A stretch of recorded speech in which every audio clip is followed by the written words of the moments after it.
Assalamu alaikum, I'm Aisha and you're watching Samaa News. Here are today's headlines. President Donald Trump has said that the United States is pursuing a great deal with Iran, but warned that failure to reach an agreement could lead to renewed military action. Speaking to Fox News, Trump has said that he would prefer a diplomatic solution because it would save a lot of lives. He has maintained that the Strait of Hormuz could be reopened immediately if a deal is signed. The US president has cautioned that if negotiations fail, the US would go back and finish it off militarily. US President Donald Trump has revised a proposed framework aimed at ending the war with Iran and sent the updated draft back to Tehran for consideration. According to the New York Times, the US officials have stated that Trump was disappointed by Iran's delayed response and continues to have concerns about certain provisions in the proposed deal.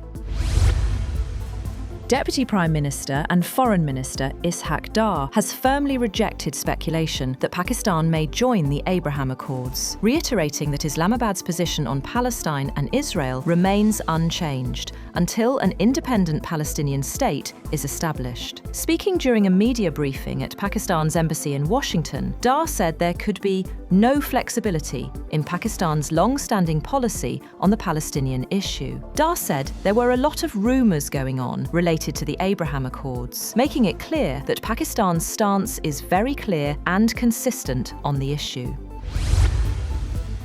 On the other hand, US Defense Secretary Pete Hegseth has warned that Washington is ready to restart attacks on Iran if diplomacy fails, while urging Asian allies to sharply increase defense spending to counter China's growing military power. Speaking at the Shangri-La Dialogue in Singapore, Hegseth said the United States remained capable of resuming operations against Iran, even as it continued to focus on security challenges in the Asia-Pacific region. Hegseth said negotiators from Washington and Tehran were still trying to bridge major differences blocking a deal.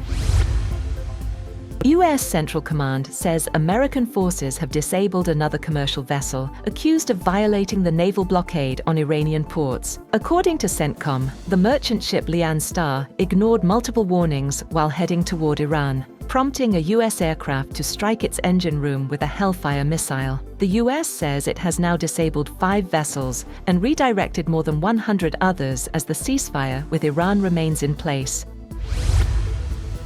On the other hand, Iran has reaffirmed its control over the Strait of Hormuz, warning commercial and military vessels to follow its navigation rules. Iran's Khatam al-Anbiya central headquarters says ships must use designated routes and obtain permission from the Revolutionary Guard Navy, while cautioning that any interference with maritime operations could trigger a response.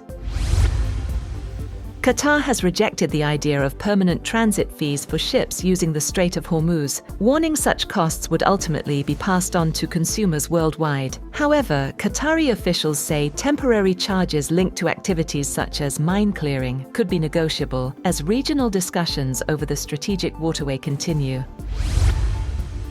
Meanwhile, fighting has intensified along the Israel-Lebanon border despite a US-backed truce, with smoke rising across southern Lebanon and rockets exchanged between the two sides. Benjamin Netanyahu says Israeli forces have advanced north of the Litani River, while efforts continue in Washington to secure a broader peace deal and disarm Hezbollah. Pete Hegseth has also told reporters that the United States, Britain and Australia are working together to develop unmanned undersea vehicles as part of their trilateral AUKUS defence pact. The programme comes under AUKUS's so-called Pillar 2 to develop advanced defence technology including quantum computing, undersea, hypersonic, artificial intelligence and cyber technology. He said the signature project will deliver a suite of highly adaptable, multi-mission UUV payloads designed to support undersea operations and maintain our collective advantage in the maritime domain. Meanwhile, Trump's physician has said in a memo released by the White House that the president remains in excellent health, citing results from an examination this week that indicated the 79-year-old continues to experience slight lower leg swelling and benign hand bruising. Dr. Sean Barber-Bella wrote in the memo that the president remains in excellent health, demonstrating strong cardiac, pulmonary, neurological, and overall physical function, adding, "Trump is fully fit to carry out all duties of the Commander-in-Chief and Head of State."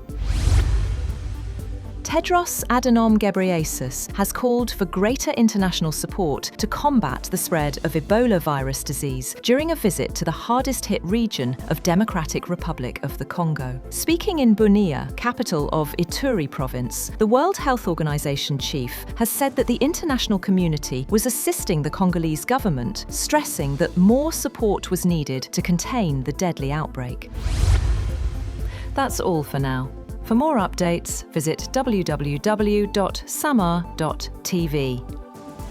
Thank you for watching Samaa News.